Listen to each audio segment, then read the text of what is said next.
Sebelum kita mendengarkan kebenaran firman Tuhan, mari kita berdoa bersama-sama. Bapa di surga, kami bersyukur hari ini kami boleh bersama-sama kembali. Kami mau merenungkan kebenaran firman-Mu. Kiranya Tuhan yang berbicara kepada kami masing-masing, sehingga firman-Mu tidak berlalu begitu saja, melainkan boleh kami lakukan, boleh bertumbuh, sehingga kami boleh memuliakan nama Tuhan dalam setiap kehidupan kami. Dalam nama Yesus kami berdoa. Amin. Pada malam hari ini kita akan bersama-sama membahas sebuah topik, yaitu neraka dan surga. Atau surga dan neraka. Teman-teman yang dikasihi oleh Tuhan Yesus Kristus, bagian ini dilandasi oleh ayat firman Tuhan terambil dari Lukas pasal 16, ayatnya yang ke-19 sampai ayatnya yang ke-23.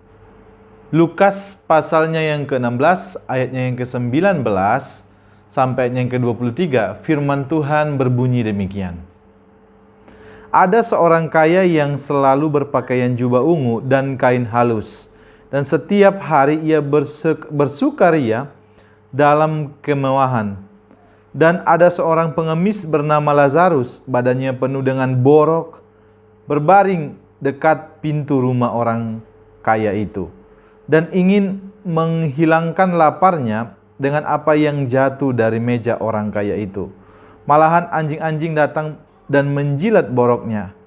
Kemudian matilah orang miskin itu, lalu dibawa oleh malaikat-malaikat ke pangkuan Abraham. Orang kaya itu juga mati, lalu dikuburkan. Dan sementara ia menderita sengsara di alam maut, ia memandang ke atas, dan dari jauh dilihatnya Abraham dan Lazarus duduk di pangkuannya. Tentu yang berbahagia kita yang membaca dan merenungkan kebenaran firman Tuhan hari lepas hari. Sebelum kita jauh merenungkan kebenaran atau masuk di dalam pembahasan ini, saya ingin menyapa saudara semua yang sedang menonton video ini. Apa kabarnya kita semua? Saya percaya kita ada dalam penyertaan dan lindungan Tuhan. Pada malam hari ini, topik pembahasan kita yaitu tentang surga dan neraka. Banyak orang yang berimajinasi kalau dikatakan antara surga dan neraka. Kalau surga, orang berpikir bahwa itu adalah tempat yang enak, di sana tempat yang kekal, di sana nanti penuh dengan kedamaian. Itu imajinasi orang ketika berbicara tentang surga. Namun sebaliknya, kalau berbicara tentang neraka, pasti yang ada di pikiran orang adalah yaitu penuh dengan penderitaan, penuh dengan siksaan, itu kekal adanya dan sangat menakutkan. Oleh sebab itu, banyak orang yang tidak suka dengan topik pembahasan tentang neraka. Terlepas dari bagian ini, saudara-saudara yang dikasihi oleh Tuhan Yesus Kristus, pastikan saudara ini sedang menuju kemana? Neraka atau surga? Ini perlu saya tanyakan dan perlu Anda pastikan sebagai orang percaya atau sebagai orang yang mengaku percaya di hadapan Tuhan. Harus kita tentukan kita ke arah yang mana. Teman-teman yang dikasihi oleh Tuhan Yesus Kristus, bagian teks yang sudah kita baca tadi, yaitu dari Lukas pasal 16 ayat 19 sampai ayat yang ke-23, adalah sebuah kehidupan atau sebuah cerita di mana ada dua kehidupan.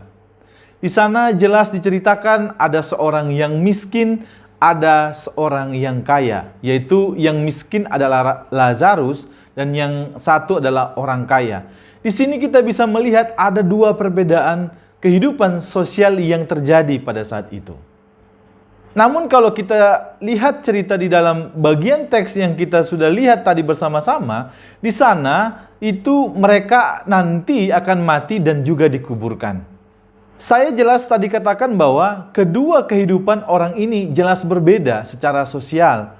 Mereka berbeda. Yang satu hidupnya kaya, yang satu hidupnya miskin, penuh dengan penderitaan. Kalau kita perhatikan teman-teman di ayatnya yang ke 9 di ayatnya yang ke-20 dikatakan Lazarus adalah seorang pengemis, kehidupannya miskin. Bahkan kalau kita lihat di bagian yang lain, dikatakan juga di sana si miskin ini atau si Lazarus ini bahkan tidak punya uang untuk membeli perban untuk membalut luka-lukanya, sehingga kalau kita lihat di dalam teks yang sudah kita baca tadi, di sana ia jelas merasakan penderitaan, bahkan dikatakan sampai dijilat oleh anjing. Ini menunjukkan kemiskinan dari seorang Lazarus ini. Itu kita bisa lihat di ayatnya yang ke-21, sampai anjing menjilat luka-lukanya. Nah, bagian yang kedua ini kalau kita perhatikan ada seorang yang kaya. Lain, saudara. Di sana kalau kita bisa melihat setiap hari ia bersukaria dalam kemewahan, pesta. Itu kita bisa lihat di ayat 19. Bahkan dikatakan juga ia berpakaian jubah ungu dan kain halus. Itu kita bisa lihat di ayat 19a. Jadi kalau kita perhatikan kehidupan dua orang ini jelas berbeda. Satu pakai jubah, yang satu beli perban untuk membalut lukanya saja nggak punya uang. Bahkan sampai anjing menjilat luka-lukanya. Ini perbedaan yang sangat jelas kalau kita membaca teks yang kita baca tadi bersama-sama, yaitu Lukas 16 ayat 19 sampai ayatnya yang ke-23. Oleh sebab itu teman-teman, ada hal yang perlu saya sampaikan di dalam bagian ini, bahwa ternyata di dunia ini ada juga orang yang Tuhan izinkan kaya, ada juga yang Tuhan izinkan miskin. Bagaikan langit dan bumi, jauhnya jarak, bahkan perbedaan kedua kehidupan orang yang digambarkan di dalam bagian ini. Terlepas dari perbedaan kedua kehidupan sosial kedua orang ini, namun ada hal yang menarik di sini, teman-teman. Ternyata kalau kita perhatikan di ayat 22a sampai 23b, mereka juga mati. Walaupun mereka tadi perbedaannya antara langit dan bumi, saya bilang, ternyata mereka juga sama-sama mati. Oleh sebab itu, perlu saya tekankan bahwa walaupun ia orang kaya, ia orang miskin, pada akhirnya nanti, kalau dia masih hidup di dunia ini, dia akan mengalami kematian. Ini perlu kita sama-sama ketahui, teman-teman. Namun kalau kita perhatikan dengan baik di sini, teman-teman, di ayatnya yang ke-22 sampai 23, di sana jelas diceritakan bahwa Lazarus ada di pangkuan Bapak Abraham atau di pangkuan Abraham. Ini, teman-teman, ada terjemahan di sana, terjemahan pangkuan, atau di dalam ayat firman Tuhan yang kita baca tadi, di sana dikatakan ia ada di pangkuan Bapak Abraham atau Abraham, bahwa sebetulnya adalah terjemahan yang kurang tepat. Dan kalau kita mendengar kata pangkuan, biasanya kita memikirkan bahwa seseorang itu sedang dipangku seperti anak kecil. Gambarannya, teman-teman, bahwa si Lazarus orang miskin ini ada dalam pelukan Abraham. Oleh sebab itu kalau kita lihat bagian ini menggambarkan sebuah gambaran bahwa ternyata Lazarus ketika dia mengalami kematian, dia mati, dikuburkan, dia juga di dalam bagian ini mengalami yang namanya kedamaian, ketenangan. Bahkan kalau kita perhatikan di sini, dia tidak mengalami kesengsaraan, melainkan sebuah kebahagiaan. Sementara itu di bagian yang lain, kalau kita perhatikan orang kaya ini digambarkan berbeda, teman-teman. Kalau kita perhatikan di ayat 23 dikatakan di sana ia masuk ke dalam alam maut. Tentu artinya sudah berbeda, teman-teman. Oleh sebab itu di sana dikatakan kata alam maut ini diterjemahkan dalam bahasa Yunani yaitu Hades. Dan di sini jelas artinya adalah neraka. Dan juga kalau kita perhatikan di bagian yang lain, karena orang kaya itu dikatakan menderita sengsara di ayat 23a, dikatakan juga sangat kesakitan dalam menyala api di ayat 24b, dan juga dikatakan sangat menderita di ayat 25b. Gambaran seperti ini menunjukkan bahwa orang kaya ini ketika ia sudah mati, mengalami kematian, dia mengalami yang namanya siksaan, penderitaan. Bahkan kalau kita lihat di dalam bagian ini, dikatakan di sana ia sangat kesakitan dalam nyala api. Ini gambaran sebuah neraka, teman-teman. Lalu apa yang bisa kita pelajari dari bagian ini? Ada 3 poin yang saya simpulkan, teman-teman. Yang pertama, hidup adalah kesempatan. Pelajaran yang pertama yang saya lihat dari bagian ini adalah hidup adalah kesempatan. Jadi kalau hidup adalah kesempatan, teman-teman, maka gunakanlah kehidupan kita yang saat ini benar-benar sebaik-baiknya memuji memuliakan Tuhan. Jangan sia-siakan, oh saya masih muda. Oh hari ini saya masih menikmati waktu saya masih masa-masa muda saya.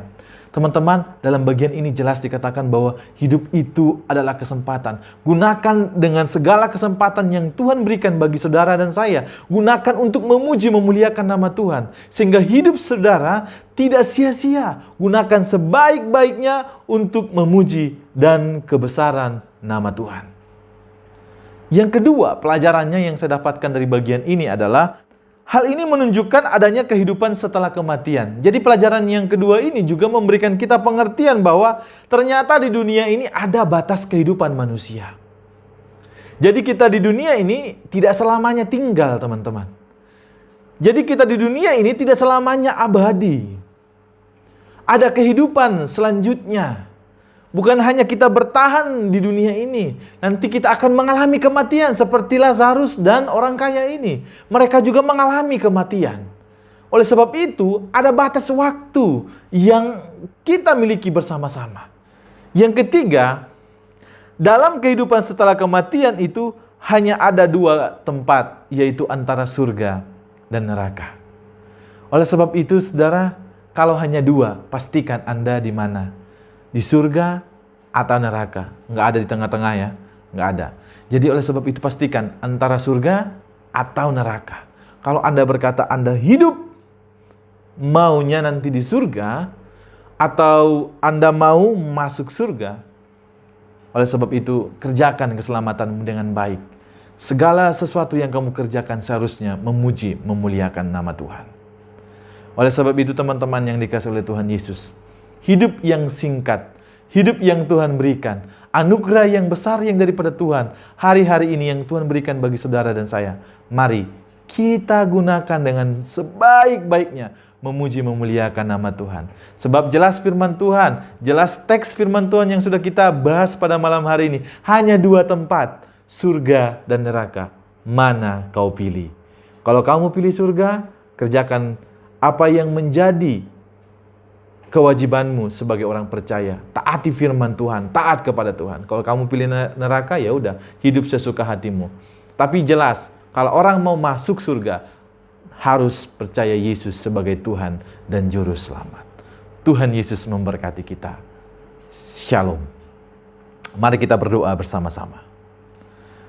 Oleh karena kemurahan Tuhan bagi kami besar, kami mau bersama-sama bersyukur untuk anugerah-Mu itu Tuhan. Kami boleh bersama-sama percaya kepadamu, kami boleh menikmati anugerah itu. Oleh sebab itu di malam hari ini kami mau mantapkan kembali bahwa kami mau hidup memuliakan Tuhan. Sehingga kami boleh bersama-sama, bahkan juga kami boleh memperoleh surga yang daripada Tuhan itu sendiri.